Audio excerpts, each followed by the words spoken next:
Let me replace your husband. The stranger's voice was low, unhurried, like he had all the time in the world, while mine was crumbling to ash. 30 seconds ago, I was a wife. Now I was a spectacle. 300 faces had turned to stare at me when Ethan announced our open marriage to a ballroom full of Chicago's elite. He'd smiled while he said it. Smiled like he was unveiling a new investment strategy, instead of gutting me alive in front of everyone who mattered. I didn't scream. I didn't cry. I did what I'd trained myself to do for 5 years of marriage. I walked. Heels clicking against marble, chin up, eyes forward. The whispers chasing me like wolves. Poor Nina. Did you see her face? I heard she can't have children. The lies. God, the lies had already started. I made it to the bar before my composure cracked. My hand shook so hard reaching for a glass of wine that I didn't see him until it was too late. Impact. Wine exploded across a black suit that prior cost more than my car. The glass shattered between us like a prophecy. I'm so sorry. The words tumbled out automatically. Trained politeness. Ethan had spent years perfecting my public manners. Then I looked up and forgot how to breathe. He was Korean, tall, built like violence wrapped in silk. His hair was slicked back, precise, and intricate tattoos climbed his neck, dark patterns disappearing beneath an unbuttoned collar. A thin scar traced his jaw, the kind you don't get from accidents. His face was beautiful the way a blade is beautiful. Sharp, deliberate, dangerous. But it was his eyes that stopped me. They weren't looking at the wine staining his chest.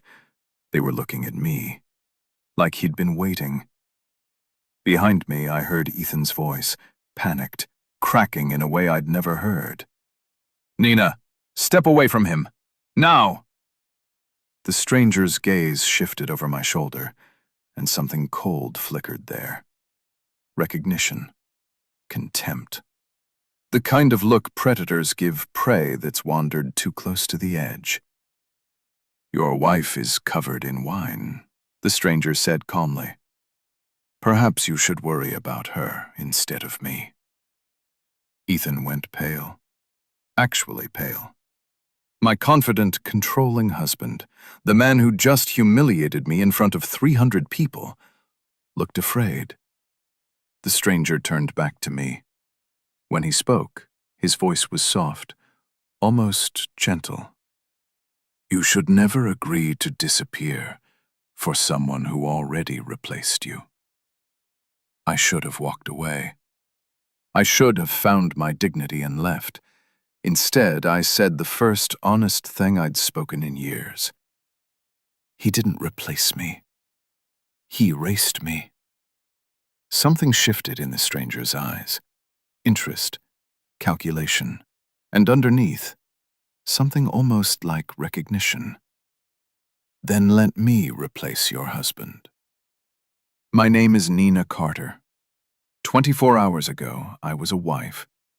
Now I was about to become something far more dangerous. This is the story of how I stopped disappearing and started destroying the man who thought he owned me. 3 weeks earlier. The first time Ethan mentioned the open marriage, he made it sound like a gift. We were sitting in our Chicago condo, a glass-walled penthouse in the West Loop that looked out over the city like we owned it. Ethan had insisted on the view. He said it reminded him of how far we'd come. I'd learned to stop pointing out that we hadn't come anywhere. He had. I just followed. I've been thinking, Ethan said, setting down his fork.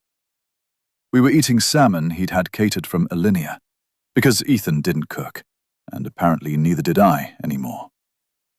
About our future. I looked up. After 5 years of marriage, I'd learned to read the temperature of his moods. Tonight felt different. rehearsed. Our future, I repeated carefully. The foundation is expanding. International donors, Korean partnerships. He wiped his mouth, taking his time. We're going to be in the public eye more, and I think... He paused, like he was choosing his words for a board presentation. I think we need to evolve. Evolve? How? Open the marriage. The words landed like a slap, wrapped in silk. I set down my wine glass slowly, buying time. Surely I'd misheard. Open? Meaning what, exactly? Ethan smiled. That patient, condescending smile he used when explaining simple concepts to difficult people. Meaning we acknowledge that monogamy is an outdated construct. We're partners, Mina. In business, in life. But physical exclusivity? He shrugged. It's a limitation, not a virtue. My stomach turned to ice. Is there someone else? This isn't about someone else. He reached across the table, taking my hand like I was a client he was reassuring. It's about freedom, growth. I want us to be honest with each other. Honest. He wanted permission, not partnership. He wanted to dress up betrayal in progressive language, so I couldn't call it what it was. Did something happen? I asked quietly. Something that made you want this? His jaw tightened, just a flicker, before the mask returned. I'm trying to have an adult conversation about our relationship, Nina. Don't make this about accusations. There it was, the pivot. Suddenly I was the problem. I was being difficult. I was the one making this ugly. I'm not accusing you of anything, I said carefully. I'm asking if this is something we decided together. Ethan didn't answer. He pulled his hand back and returned to his salmon, the conversation apparently over. Just think about it, he said lightly. We don't have to decide tonight. But I already knew. There was no we in this decision. There never had been. He'd already chosen. He was just waiting for me to stop fighting. That night I lay awake, staring at the ceiling, while Ethan slept peacefully beside me. I thought about the woman I'd been when we married. 24 years old, fresh out of Northwestern, full of plans and fire, and the absolute certainty that love meant something. Ethan had been charming then, attentive. He'd made me feel chosen, like I'd won something rare. Now I understood. I hadn't won anything. I'd been selected, curated like a piece of art for his collection. The right look, the right background, the right silence. And now that he was bored, he wanted to upgrade without losing the original. I didn't cry. I didn't scream. I did something worse. I started watching. 2 weeks later, Ethan rewrote my reality in front of everyone who mattered. We were at a rooftop party in Manhattan, a penthouse in Tribeca belonging to one of Ethan's investment partners. The skyline sparkled through floor-to-ceiling windows, and waiters circulated with champagne that cost more per bottle than most people's rent. I wore a gold dress Ethan had picked out. He always picked my clothes for these events. Said he had better taste. I'd stopped arguing years ago. The Carters! Richard Holloway, hedge fund manager, old money smile, approached us with his wife trailing behind. She was new. Third wife, I'd heard, younger each time. Ethan, Nina. Richard kissed my cheek. You look stunning. Doesn't she look stunning? She always does, Ethan said smoothly, his hand possessive on my lower back. We made small talk, markets, foundations, the usual performance. Then Richard leaned in, lowering his voice with conspiratorial glee. So I hear you two are doing something progressive. My blood went cold. Ethan laughed, relaxed, like Richard had mentioned our vacation plans. Word travels fast. In this crowd, always. Richard glanced at me, his eyes appraising in a way that made my skin crawl. I admire it, honestly. Most couples pretend. You two are being modern about it. I forced myself to smile. Excuse me? The open arrangement. Richard said it like it was common knowledge, like I'd personally announced it in the Times. Takes real confidence. Most women would be too insecure. I turned to Ethan. His expression was serene, untroubled. He'd told them. He'd already told people. We believe in transparency, Ethan said smoothly. Mina and I have evolved beyond traditional constraints. Right, sweetheart? 36 people were now looking at me, waiting for me to confirm my own humiliation. This was the trap.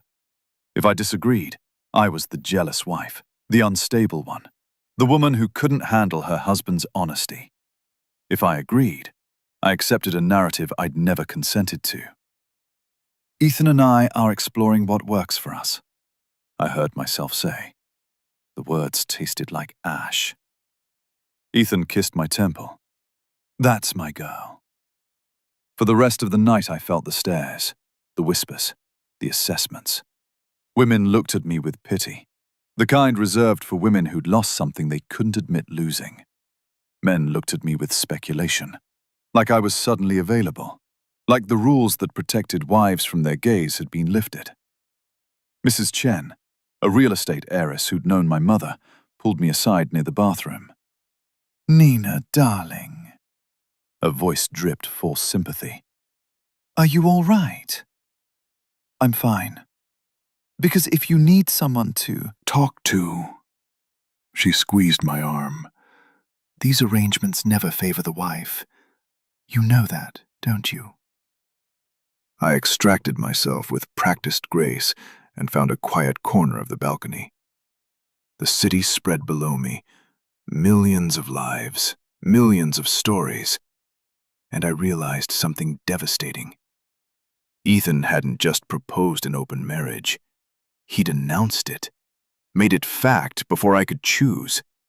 He'd stolen my narrative. And in social circles like ours, the first story told was the only story that mattered. By morning, Nina Carter would be the woman whose husband openly needed more than she could give. The childless wife, the inadequate partner.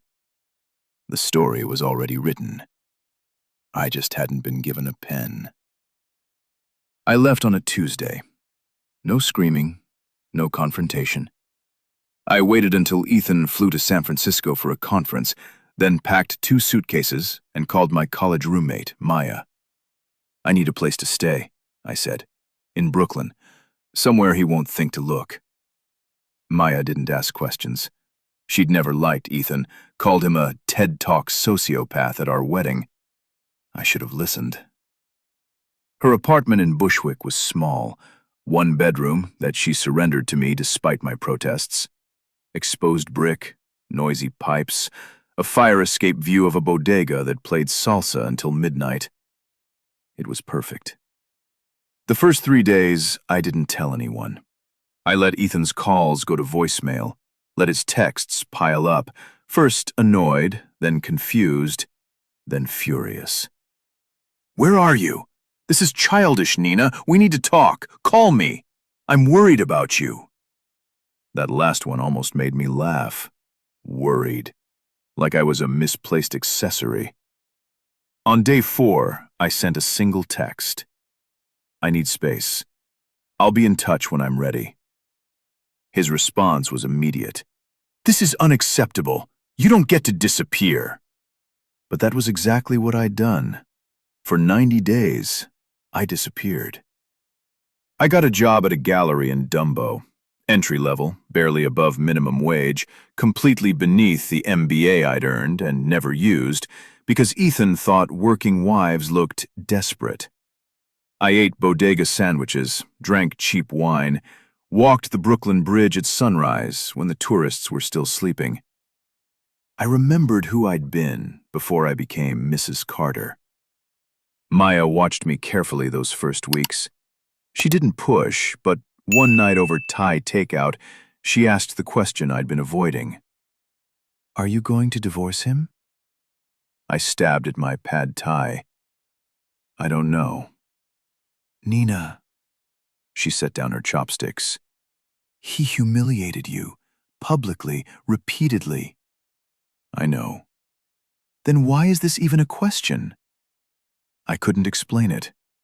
The weight of 5 years, the sunk cost of a life I'd built around him, the fear of what came next.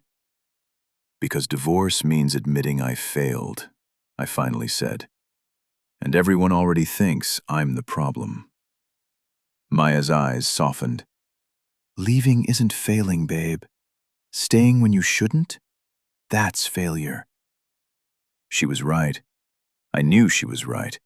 But knowing and doing are different things. Meanwhile, Ethan's world adjusted to my absence in interesting ways. He told people I was taking time for self-care. Made it sound like I was at a spa in Sedona instead of a walk-up in Brooklyn. He hired a publicist to manage the narrative. He started appearing at events with other women, always professional, never romantic, maintaining plausible deniability. But I heard through old friends that cracks were showing. Investors were asking questions. Ethan's foundation depended on image, and a separated wife, especially one who'd vanished mysteriously, didn't photograph well. People whispered, "Where's Nina? Did you hear they're separated?" I always knew something was off. For the first time in our marriage, Ethan was losing control of the story. And he had no idea how to get it back. On day 91, Maya sent me a link to a charity art auction in Soho. "Come with me," she said. "You need to stop hiding." I almost said no. I wasn't ready to re-enter that world. But something, instinct, fate, stupidity, made me agree. The dress I chose was yellow, bright, defiant. A colour Ethan had always told me not to wear because it was too much attention. That night, I wanted attention. I just didn't know whose attention I'd get. The Soho gallery was crowded with Manhattan's elite. Art collectors, hedge fund heirs, influencers posing for content they'd post tomorrow. I saw Ethan the moment I walked in. He stood near the main exhibition, champagne in hand, surrounded by people who laughed at his jokes and validated his existence. He report I'd picked for his birthday last year. He hadn't seen me yet. My heart pounded, but not with love. Not anymore. What I felt was colder, clearer. You took everything from me, and you don't even know I'm here. I navigated through the crowd, keeping distance, observing like I was watching a nature documentary. Here we see the predator in his natural habitat. Note the performative charm. Then Ethan's gaze swept the room and locked onto me. For one satisfying second, I saw genuine shock. Then his expression rearranged into something controlled. He excused himself from his group and moved toward me. I turned away, not running, just refusing to give him the confrontation he wanted. I headed for the bar, moving quickly, my pulse racing with something that felt dangerously close to triumph. I didn't see the man until I collided with him. The impact was jarring. Wine splashed across a black suit that providing more than my car. "I'm so sorry." The AT apology died in my throat. He was tall, Korean, built like stillness and violence had agreed to share body. His hair with precision and dark tattoos climbed his neck, intricate patterns that disappeared beneath an unbuttoned collar. A thin scar traced his jaw like a signature. But it was his eyes that stopped me. Dark, assessing, patient. He looked at me like I was a problem worth solving. "The wine," I managed. "Your suit." "Is fabric." His voice was low, unhurried. "It washes." Behind me, I heard Ethan approaching. His footsteps quickened with barely controlled panic. "Nina, there you are." His voice was too bright, too forced. "I've been looking everywhere." "No, you haven't." I didn't turn around. The stranger's gaze shifted over my shoulder, and something changed in his expression. Recognition flickered there, cold and knowing. "Mr. Carter." The stranger's voice was polite. His eyes were not. "I didn't realize you'd be attending." Ethan's hand found my elbow, gripping harder than necessary. "June." The name came out strangled. "This is my wife." "June." The stranger, June, tilted his head slightly. "Your wife?" A pause. "The one you opened your marriage with? Publicly?" Ethan's grip tightened painfully. "That's not—" "The wine stain suggests she was running from something." June's eyes returned to me. "Or someone." I felt Ethan trembling, actually trembling. Who was this man that made my arrogant husband shake? June reached into his jacket, slowly, deliberately, and produced a black card. "If you ever tire of running, Mrs. Carter." He pressed the card into my palm. "I know something about replacing what no longer serves you." Then he walked away, disappearing into the crowd like smoke. Ethan spun me around, his face twisted with an emotion I'd never seen on him before. Fear. "Stay away from him," he hissed. "Do you understand me? That man is dangerous." I looked at the card in my hand. Simple, elegant. A phone number. A name. Han Jae-min. "Maybe," I said quietly. "That's exactly what I need." I called the number 3 days later. Not because I'd planned to, not because I had a strategy. Because Ethan had shown up at Maya's apartment. He'd banged on the door at 2 a.m., drunk and furious, shouting accusations through the cheap wood. Maya called the cops. I hid in the bathroom, trembling with rage I couldn't release. The next morning, I found a text from an unknown number. "He won't stop. Men like him never do, but they can be stopped." The message was unsigned, but I knew. I called Han Jae-min. We met at a restaurant in Tribeca, a quiet Korean place with private rooms and security that checked my ID twice before letting me through. Jae-min was already seated when I arrived. Same controlled stillness, same assessing eyes. He wore a dark blue suit this time, the neck tattoos visible above his collar like a warning sign he didn't bother hiding. "Mrs. Carter." He gestured to the seat across from him. "Nina." I sat. "If we're going to talk, use my name." Something flickered in his expression. Approval, maybe, or interest. "Nina." He poured tea from a ceramic pot. "Why did you call?" "Because my husband showed up at my friend's apartment last night. Because he won't accept that I've left. Because—" I stopped, steadying myself. "Because you looked at him like you knew exactly what he was."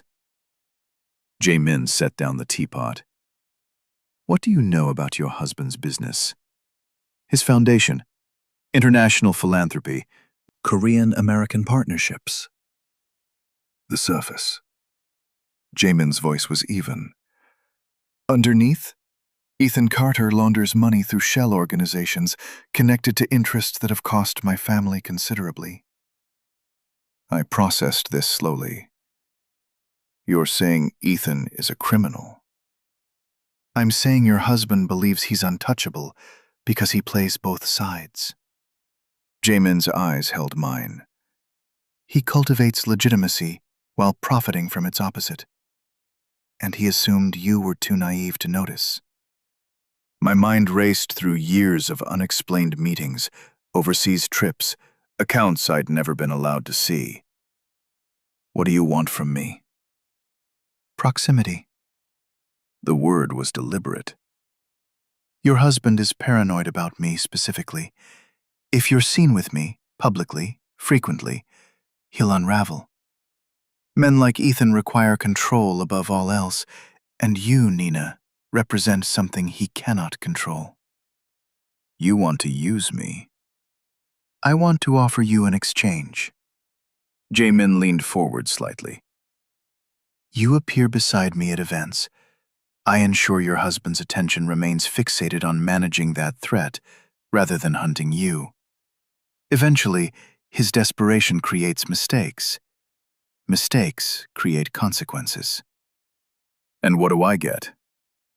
Protection, information, and the satisfaction of watching the man who humiliated you destroy himself trying to stop something he doesn't understand. It was insane, reckless, potentially dangerous. But for the first time in 5 years, someone was treating me like an asset instead of an accessory. When do we start? Jamin smiled. It was small, controlled, but real. There's a gala in Los Angeles next Saturday, the kind your husband can't afford to miss. He cites an overlap across the table. I'll send a dress. The Los Angeles gala was at the Getty Center, white architecture glowing against the night sky, celebrities and power brokers circulating like schools of expensive fish. I wore gold. A different gold than before. This one designed to command attention, not avoid it. The dreams fit like armor. When I stepped out of the car and took Jamin's arm, cameras erupted. We weren't hiding anything. That was the point. Inside, I spotted Ethan across the room. His face cycled through shock, confusion, and something darker as he watched me stand beside the man he'd warned me away from. His date, a blonde woman I didn't recognize, touched his arm in concern. He didn't notice. All he saw was me. He's watching, I murmured to Jamin. Of course he is. Jamin's voice was low, amused.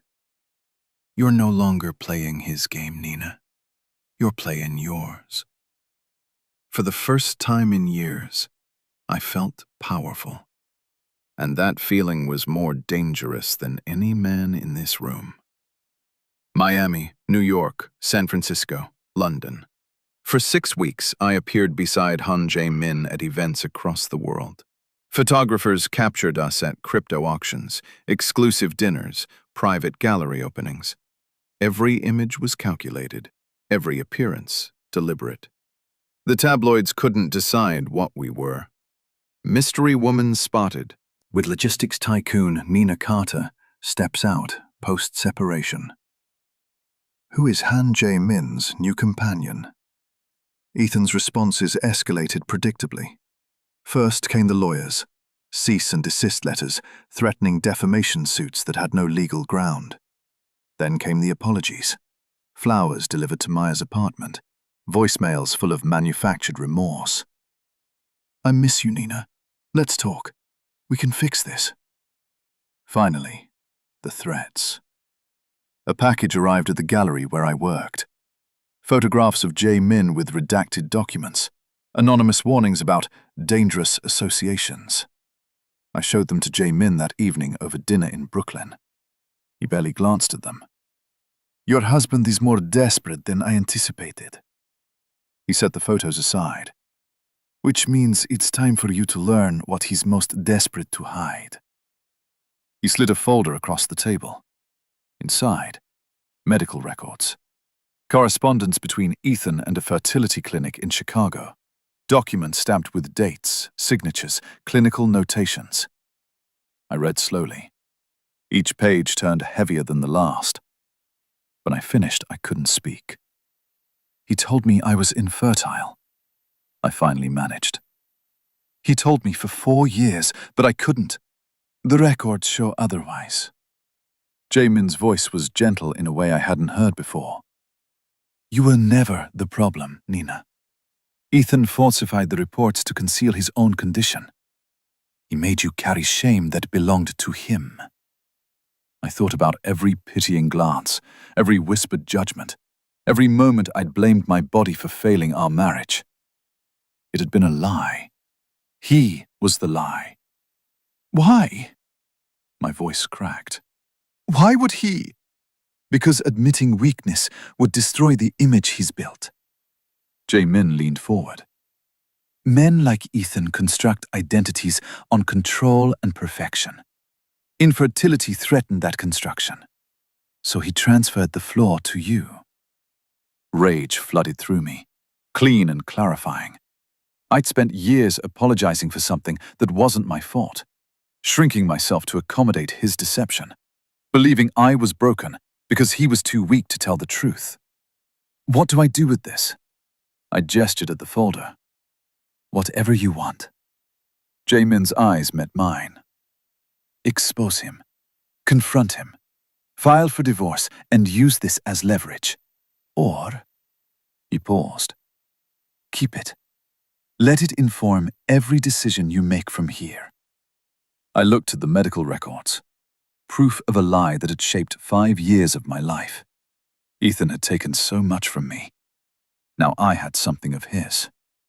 I won't confront him, I said slowly. Not yet. Jamin waited. I want him to understand what he's lost.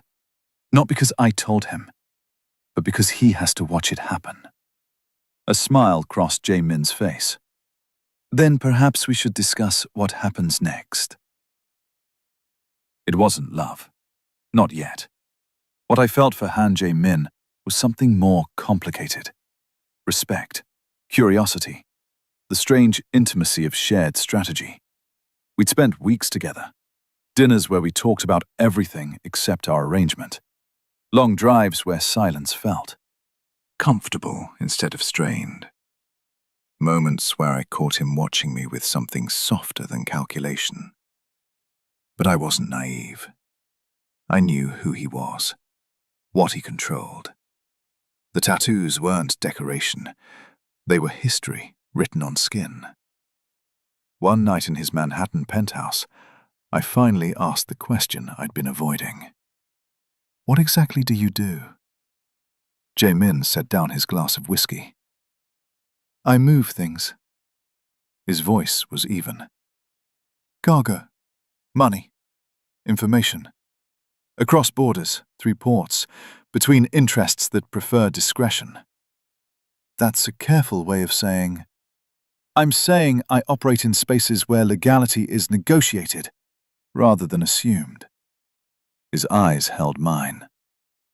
Does that frighten you? I thought about it honestly. No. Why not? Because Ethan operated in legal spaces and destroyed me anyway. I moved closer to him.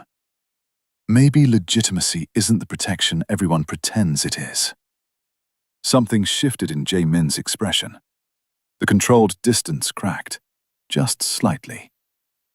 I've watched you for weeks, he said quietly.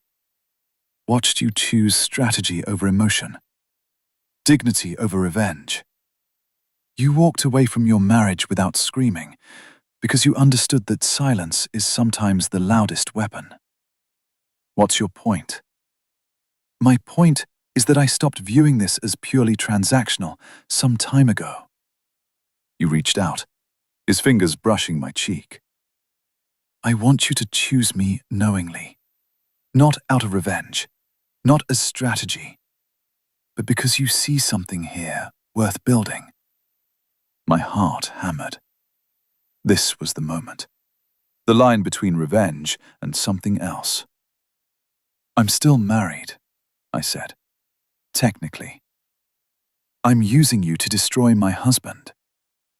And I'm using you to destabilize my rivals. His voice was soft.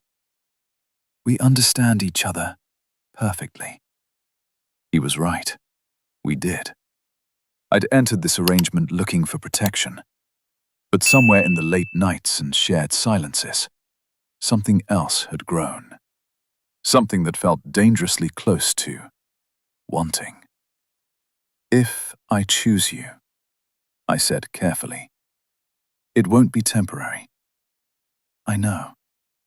And if you hurt me, Mina. He took my hand. I have spent a lifetime watching men destroy things carelessly. Your husband broke you because he could, not because he wanted to. I don't operate that way. What I build, I protect. I believed him, not because of the words, but because of everything I'd observed. The patience, the deliberate care, the way he'd given me information instead of ultimatums. Then I choose you, I said. It wasn't romantic. It wasn't swept off my feet.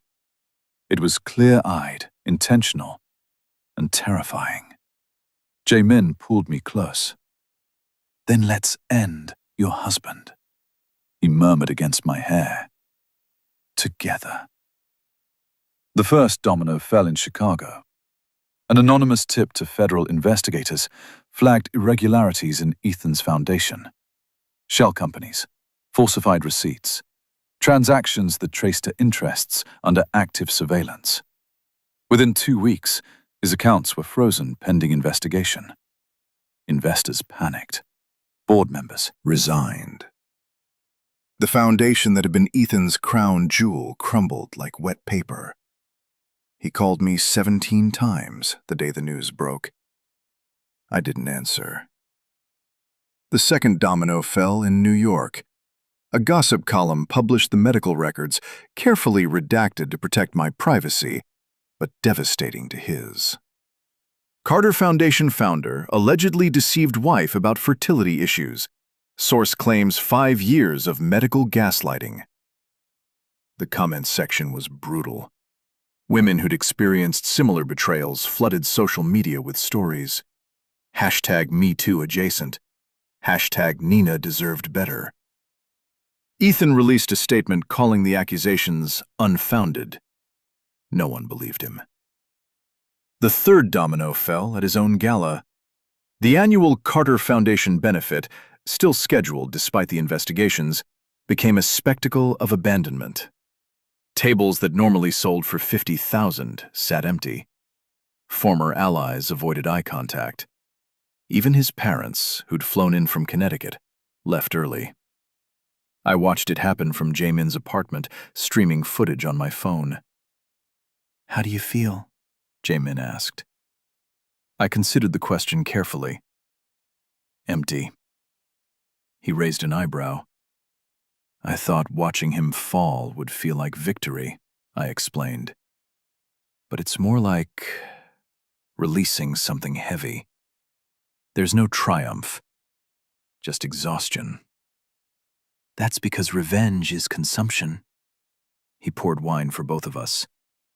It burns. What comes after, that's what matters.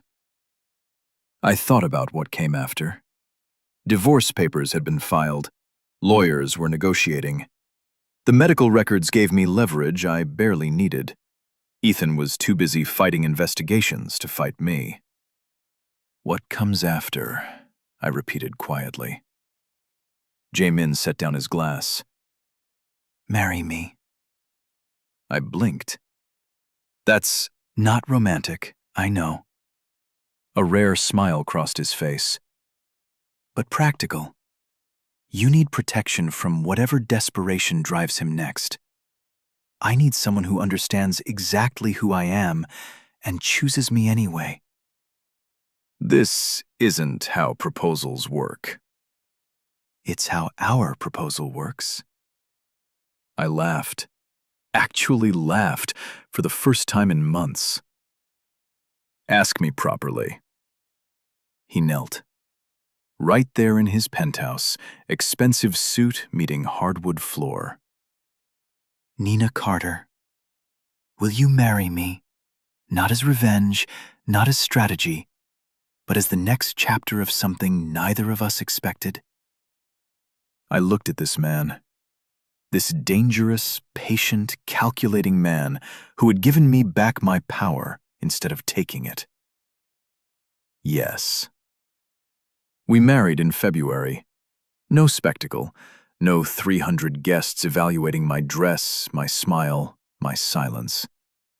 City Hall in Manhattan, Maya as my witness, Jae-min's cousin as his. I wore white, simple, elegant, chosen by me. When we signed the papers, I felt something I hadn't felt in years. Mine. This choice was mine. 6 months later, Ethan finally saw me again. We crossed paths at a restaurant in Midtown, the kind of place where reservations required connections and meals cost more than rent. I was showing now. 5 months pregnant, glowing in a way that had nothing to do with makeup and everything to do with joy. Jaemin's hand rested on my lower back as the hostess led us to our table. And there was Ethan, alone at the bar, thinner than before, grey creeping into his temples.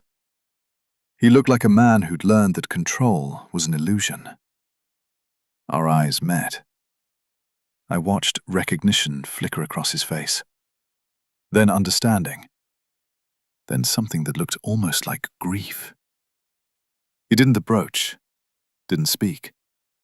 He just sat there, watching his former wife, the woman he'd called inadequate, broken, replaceable, carry another man's child. I let him watch. Then I turned away and followed my husband to our table. "Are you all right?" Jae-min asked as we sat. I thought about everything that had led to this moment. The humiliation, the lies, the quiet exit that became the loudest statement I'd ever made. I'm better than all right. He reached across the table, taking my hand. And Ethan? I glanced back at the bar. Ethan was gone, slipped out while we weren't looking. He's exactly where he belongs. The marriage was never open. It was over the moment Ethan decided I was something to manage instead of someone to love. But endings aren't always destruction. Sometimes they're doors. I'd walked through mine, built something new on the other side. Found a man who saw my silence as strength and my anger as justified. Ethan Carter would spend years rebuilding what he'd lost, his foundation, his reputation, his carefully constructed life. I wouldn't watch. I had better things to do. This story was never about revenge. It was about replacement. And sometimes, lovelies, the best revenge is simply becoming someone your old life could never contain. Don't forget to like, subscribe, and leave a comment. I'll see you in the next one.